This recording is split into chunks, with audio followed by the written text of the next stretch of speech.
এখন আমরা মধ্যমা নির্ণয়ের সর্বশেষ সূত্র এবং যেটা সবার কাছে সবচেয়ে কঠিন লাগে, median equal to n/2 minus PCF by FM into C.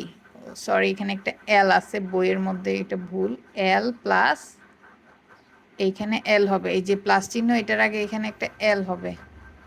এই সূত্রটা, অরিজিনাল সূত্রটা হচ্ছে এইটা, L plus n/2 minus PCF by FM into C. এই সূত্রটার মধ্যে এই এই অঙ্কটা বসাতে হবে। তো সেক্ষেত্রে শ্রেণী ব্যবধান বা শ্রেণী ব্যাপ্তি দেওয়া থাকবে এবং গণসংখ্যা দেওয়া থাকবে। যদি 20 থেকে 29, 30 থেকে 39 এভাবে ভাঙতি সংখ্যাগুলো দেওয়া থাকে, তখন আমাদের প্রকৃত শ্রেণী ব্যাপ্তিটা বের করে নিতে হবে। মানে 0.5 এটার থেকে কমবে এবং 0.5 এটার সাথে বাড়বে। আর যদি এখানে 20 এবং 30, 30, 40 এভাবে পূর্ণ সংখ্যা দেওয়া থাকে, তখন আমাদের এই প্রকৃত শ্রেণী ব্যাপ্তি এই লাইনটার দরকার নেই যদি পূর্ণ সংখ্যা থাকে। তো তখন থাকবে গণসংখ্যা, ক্রমযোজিত গণসংখ্যা, যেটা আমরা আগের অঙ্কের সময়, আগের ভিডিওতে আমরা দেখেছি এইভাবে থাকবে।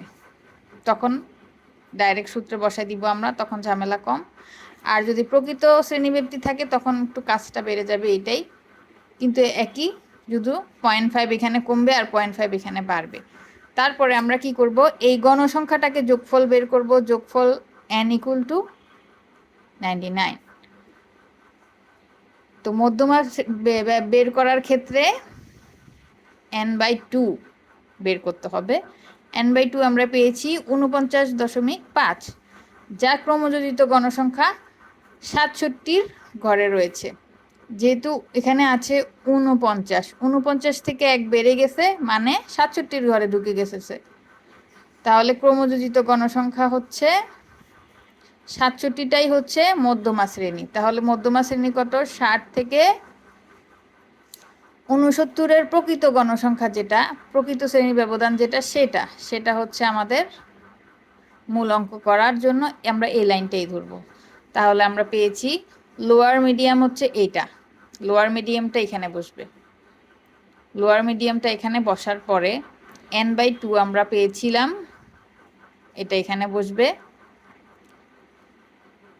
Minus PCF. পিসিএফটা হচ্ছে, আমি যে সিএফটা পেয়েছি, এখানে সিএফ আছে, এই সিএফটা আমি যেটা পেয়েছি তার প্রিভিয়াস সংখ্যাটাই হচ্ছে পিসিএফ, মানে এটা হচ্ছে পিসিএফ। পিসিএফ এর জায়গায় বসবে। আর এফএমটা কি? এফএম হচ্ছে এই যে আমরা যে এফটা পেয়েছি, আমাদের এফ ঘরে আছে, এখানে আমাদের মধ্য বলেছি না যে সব কিছু এখানে থেকে আসবে, তাহলে এটা হচ্ছে মিডিয়াম,